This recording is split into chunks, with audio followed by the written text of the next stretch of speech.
The Texans' divorce from Deshaun Watson now has them tied into a new lawsuit. Our thoughts on Houston being named by one of the accusers, and Watson's suspension hearing is later today. How will that affect the Texans' future? Stick around for more on Locked On Texans. You are Locked On Texans, your daily Houston Texans podcast. Part of the Locked On Podcast Network, your team every day.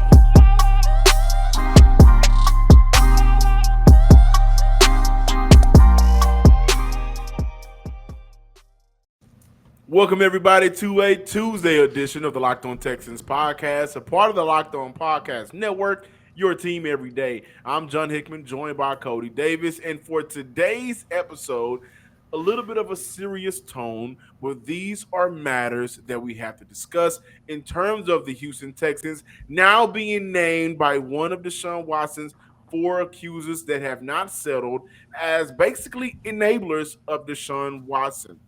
That lawsuit was filed on Monday in Harris County. The lawsuit filed on Monday alleges that the Houston Texans were aware of Watson's alleged behavior during massage therapy sessions, and the individuals within the Texans organization knew or should have known of Watson's conduct.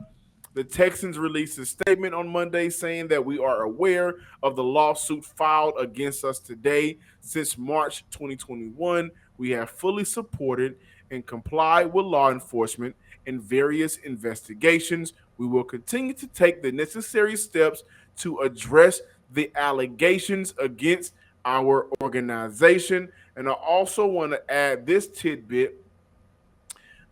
This was something from Mike Melster. I was reading these claims. I did a bunch of reading in articles and on Twitter today, back and forth. But this was one that I thought this was very interesting. There is an allegation in this lawsuit that at least two genuine touch therapists had sexual relations with multiple Texans players.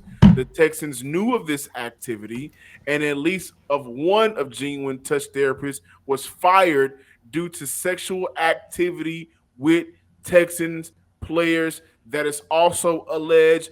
Guys, this story is only going to get crazier. And of course, whenever it gets crazier, we're going to get crazier with it and bring you the information. But Cody, I want to say this, and I please, guys, in the comments, wherever you're watching or listening, Cody as well, we're going to talk about it.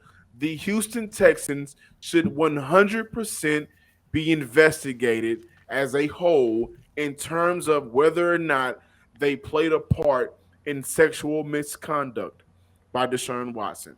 And I'll tell you why.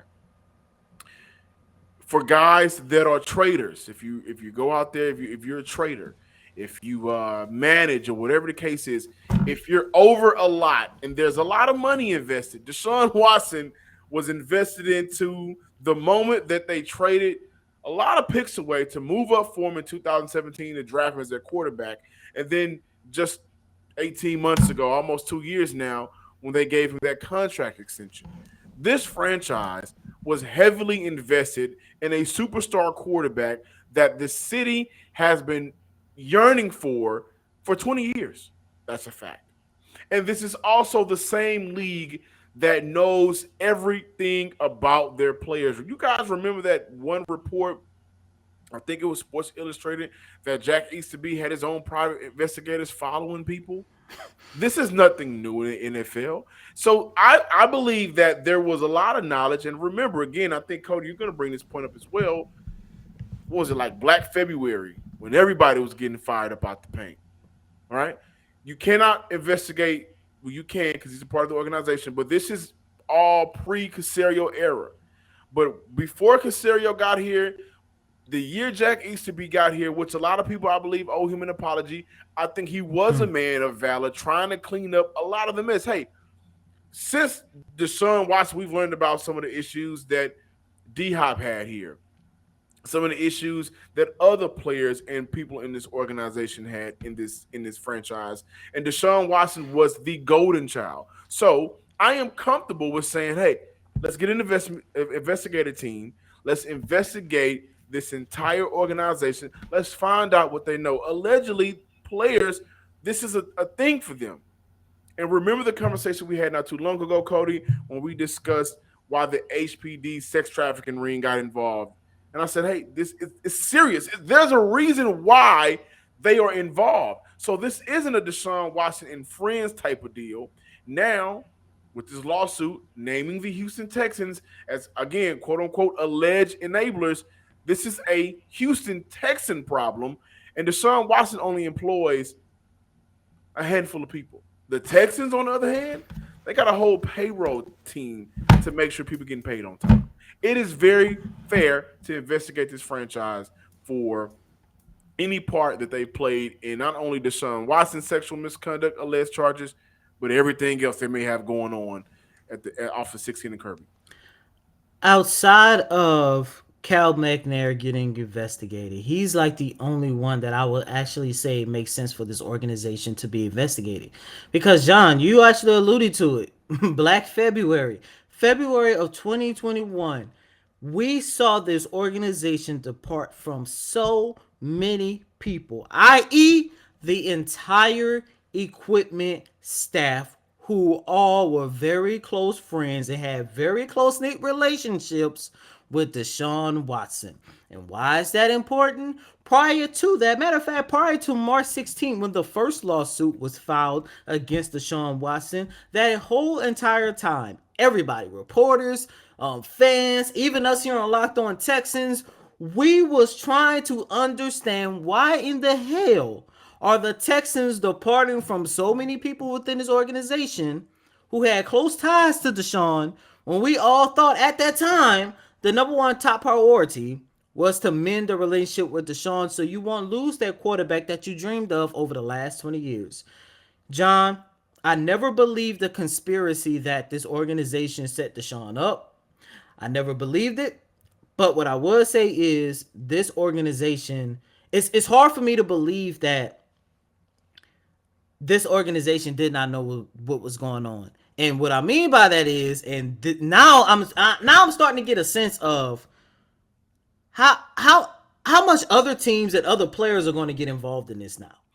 Again, because very important, because if you go through a full investigation of things that happened prior to the current date, you have to investigate anybody that was around. Exactly. Some of those people are now with other franchises, one of which is in the division. So that's what I was about to go in, because I'm like, when you go back and you read and you take a look at all of the dates when all of the nonsense off field happened and took place, all of it comes during the time where it was pre-Nick Caserio, the pre-Nick Caserio era.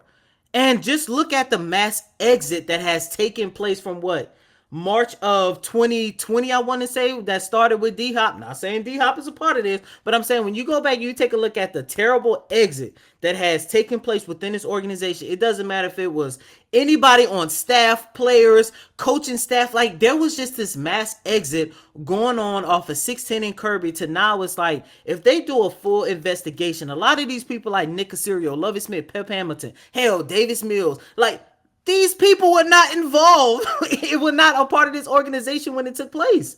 Right. So if you bring in the Houston Texans and now you got to start taking a look at ex-staff members, ex-players, John, this could possibly go down as one of the biggest what the hell was going on in NFL history.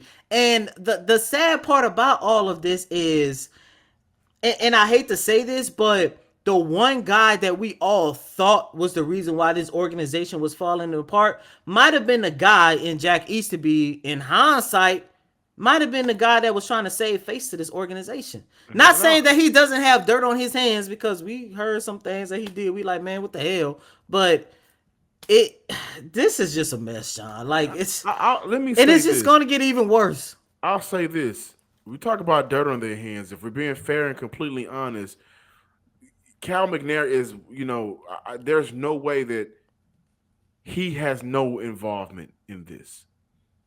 And, I forgot the saying, but it's kind of like when you turn a blind eye to something that you need to be courageous on, you are also a part of the wrongdoing that's going on to that person or whatever. So, yeah, now you may have Arizona Cardinals players getting interviewed. You know, this this could stretch out for a very long time for everybody retro of Nick Casario. Before we move on, talking about the suspension, I do want to add this. In this lawsuit that is now being filed against the Houston Texans as alleged enablers, the lawsuit claims that in June 2020, the owner of Genuine Touch complained to the Texans that Watson was seeking out unqualified strangers for massages via Instagram, putting himself in danger of getting COVID or getting sued. The lawsuit also claims that the Houston Texans knew or should have known that Watson was seeking out a eyebrow lifting number of random different women massage therapists from Instagram. There's no way the Texans did not know what was going on. But we're going to talk about this suspension and how this will also affect the future of this franchise. Before we do, our friends at betonline.net is your number one source for all of your betting needs and sports information. Find all of the latest sports developments, the league reviews, and news, including this year's NHL playoffs and some Major League Baseball. And betonline.net remains the best spot for all of your sports scores, podcasts, and news this season. BetOnline.net is the fastest and easiest way to check in on all of your favorite sports and events, including MMA and some good boxing. Boy, we got some good boxing fights coming up. So head to the website today or use your mobile device, to learn more about the trends and actions happening at BetOnline.net, because BetOnline, that's where the game starts. Welcome back, everybody, to this Tuesday edition of the Locked On Texan podcast. And I understand that you guys may want to talk about something that's a little bit funner. However, you can look at this as it's always something positive when you talk about the suspension with Deshaun Watson that is happening later today on Tuesday. The NFL will be in the NFLPA. They will lay out their cases in front of one another, in front of the league's disciplinary officer, Miss Sue Robinson, and from there, they'll figure out how they want to do everything. And a couple of facts that you guys should know: that Miss Robinson, under the old collective bargaining agreement, Roger Goodell was the one who had the power to appoint suspensions or not. Now, under this new CBA, it is now Miss Robinson. Also, if the league chooses to suspend Deshaun Watson, they will have a time frame to appeal. However, if Robinson rules that Deshaun Watson didn't violate the CBA at all, then the case is essentially over from a league standpoint, and the QB, Deshaun Watson, will not get punished. Also, some timelines for you guys. Right now, they are trying to get this taken care of between June 29th and July 4th. That way, it'll be taken care of and handled before training camp. And so, as of right now, and the Browns do report to training camp July 26th. As of right now, they are working actively to go ahead and get this taken care of before July kind of really kicks off. So each franchise, more so the Browns, can maneuver away into their future and get prepared for the season. Yeah, and look, you could look at this from a lot of different ways. First and foremost, I know a lot of people have been talking down on the NFL by saying they're taking too long with this punishment, but I do want to point this out. This is still a case where it's still a whole bunch of he say, she say, they say. And in terms of the NFL, when you look back at how they handle previous suspensions and previous punishment, this is a league that has been criticized of acting too fast.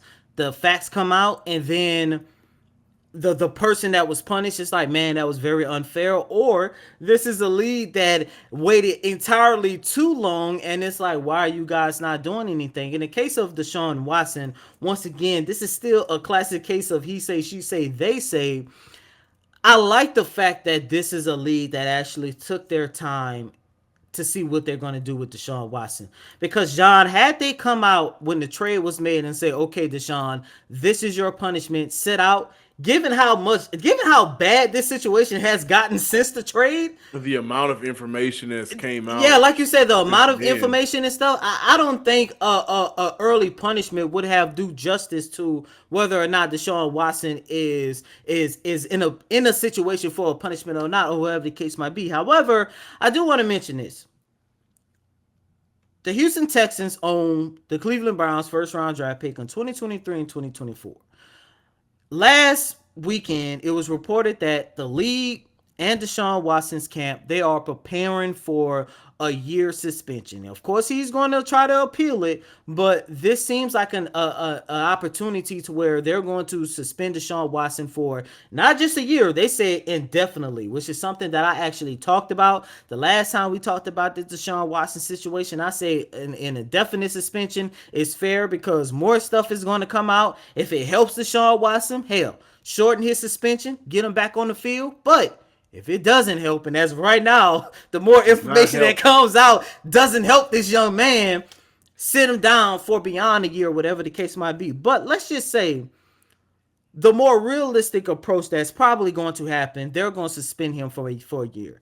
Houston Texans own the Cleveland Browns 2023 first round draft pick. Yeah, whoop-de-doo, whatever the case might be. But John, if Deshaun Watson misses, not one, but 2 years off of his prime, when he comes back next year in 2023, I do not see a situation where he's still going to be playing as one of arguably the top quarterback in this league, because I just don't see it. And I understand that we have seen players, in the past, they got in trouble during their prime. They went away for a year or two. The main player that I could think of right now is Michael Vick. He was in jail for about 2 years, came back, and he was still, he wasn't like Atlanta Michael Vick, but he was still pretty damn good. But it still took some time. I say all that just to say a lot of people are rooting for a 2023 first round draft pick for the Cleveland Browns, but don't sleep on 2024. Yeah, absolutely. That draft pick is going to be just as beneficial as well. Let me say this, though. I don't think the NFL should suspend him more than 10 games. That's if the situation doesn't get any worse. But even if it does get worse, Dante Stallworth struck a man while driving drunk, and that person died. He was able to come back after, I think, a year ban. Plaxico Burress actually violated a New York law when he shot himself, was charged, and then he also missed some time. But these are guys that were actually charged. As of right now, there are no charges against Deshaun like that he's been charged with. He hasn't been charged with anything. So in fairness, NFL, who I think is trying to make an example out of Deshaun Watson in this situation, which I understand, but this example that they're trying to make out of Deshaun Watson and also trying to match that example with an extreme punishment is unfair, considering the justice system, which you and I, we can disagree with how they went about it in the proceedings, didn't charge him criminally. So the NFL has had charged criminals actually come back to the NFL after a year. For me personally, if it is 1 year, I can see that being understandable and justifiable. But considering what we have right now, with the he say, she say, now there's a new lawsuit. Then there were settlements, but you still have 4 that is holding on. And out of that 4, one of those 4 is now suing the Texans, but there's no charge that's been brought upon Deshaun Watson. Now, I don't think more than 10 games is justifiable in my eyes, in my opinion. He should definitely miss games. And in fairness, Deshaun Watson maybe shouldn't play football at all this year to get his mental clarity correct and everything that comes with being an NFL player. But if we're going based off of the justice system and what you've done before NFL, hey, if a man that took a life is still playing in the NFL, I think that Deshaun Watson has a valid point by saying, what have I actually been charged and proving that I did criminally? The answer is, based off the justice system, nothing right now. Thanks for making Locked On Texans your first listen today. Now make your second listen to Locked On NFL podcast. Our national NFL experts and insiders keep fans dialed in with the biggest stories and the latest news from around the league, because an off season doesn't equal a break in the action. Welcome back. Before we get out of here today, I know it's kind of one of those down days where we didn't get the opportunity to talk about the Houston Texans. Don't fret. We will talk about the Houston Texans on tomorrow's show. We're going to talk about players that have 1 year left under their contract that may make the team after this season, that the Houston Texans should possibly move on from. And we may dive into some training camp casualties as well. Before we bring it back around, though, Le'Veon Bell and Adrian Peterson are setting up a boxing match. And I know that has nothing to do with the Houston Texans. I just thought I should mention that two former great running backs are not deciding to find other avenues. They're going to box each other at crypto.com arena as well in LA. That name. Old Staples Center. John, I do want to lift up the mood here before closing out this Tuesday installment. But by saying, I really do believe that the city of Houston might have arguably the best set of general managers in sports, because on Thursday, the Houston Rockets came away with a very good draft class, and it seemed like Raphael Stone actually copied Nick Caserio and made sure all of his draft picks came from the SEC. With that being said, John, I do want to mention this. I do want to give kudos to both Nick Caserio and Raphael Stone. You're looking at two general managers who came into very bad situations. All of their top players, Hall of Fame players, wanted out, and they traded their players, and it seemed like they traded them at the best time. We all know what's going on with the Houston Texans, and we see the foolishness that's going on in Brooklyn. And just remember, the Houston Rockets own like half of the Brooklyn Nets draft picks, and the ones that they don't own, they actually have an opportunity to flip first round draft picks. So, and that's all the way up until 2026. I just wanted to say all that, man, because I do want to give a shout out to the good work both Raphael Stone and Nick Caserio are doing. Like I mentioned, both of these guys came into bad situations. We didn't know what the hell they was going to do, and regardless how you feel, the way they have so far restructured this, both of these organizations, it seems like the city of Houston is going to be that city where you're going to have both the Astros, the Rockies, and the Texans popping at the same time. And I love it. Shout out to the Astros, man. They had a every time you think they about to go away, they come back again. Yeah, man. But F the Yankees, by the way. But I would like to bring it back to your point.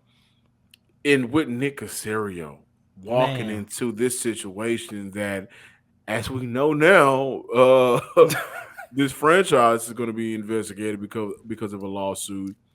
At first, we didn't understand what he was doing. He did make some mistakes, but overall, I think his mistakes were him trying to do something at the time where just something was needed. Look at the Anthony Miller trade, the Shaq Lawson trade, some of the like the Kevin Pierre-Louis signing, things like that, where you can scratch your head and you're thinking to yourself, well, why this player? Or why would you move on? There's so much that Caserio in the first 6 months had to go through. This was not a situation that was peachy cream. If it was, like, is very few. Your GM can walk into a situation that the GM before you was like Ozzie Newsome. He's walking out and everything is already laid out. Like, before you walk into what I just did, I've already built 2 championships here. I built this defense by drafting. I just drafted Lamar Jackson. We were able to come together and put a system around. He's going to win MVP. Like, it's rare a GM can walk into a situation like that. And we don't talk about enough how good of a job of Nick Caserio being level-headed, staying patient. There's no way we now, knowing what we know now, and with all of the more information that's coming out about this story with Deshaun Watson, we look at Nick Caserio and say, your patience didn't pay off, because it did. And that was just moving on from Deshaun Watson. Yeah, we maybe wanted more back, and I was on the roll of the side of getting more back. But overall, the trade was won the moment he was gone, And now more things are starting to come out. And for the Houston Texans as an organization, you don't have to deal with that with the player side of it anymore. So shout out to Raphael Stone. I think this is a big year for Stone and Silas. That combination. As a Rocket fan, I'm curious to see whether or not Jabari Smith is going to be a 3 or a 4, and if Houston will commit to bringing in a big man at the 5 to be a defensive anchor this season. Guys, I can talk about the Rockets all day, trust me. But for Nick Caserio, again, man, kudos 1,000 times because you did a very good job of trying to build something in the midst of disaster. Thank you guys for checking out today's episode. I'm John Hickman. Follow us on Twitter at Locked On Texans. Like us on Facebook. And also, as always, subscribe to the Locked On Texans YouTube page on YouTube, Locked On Texans. Like and comment. Please like and comment on today's show.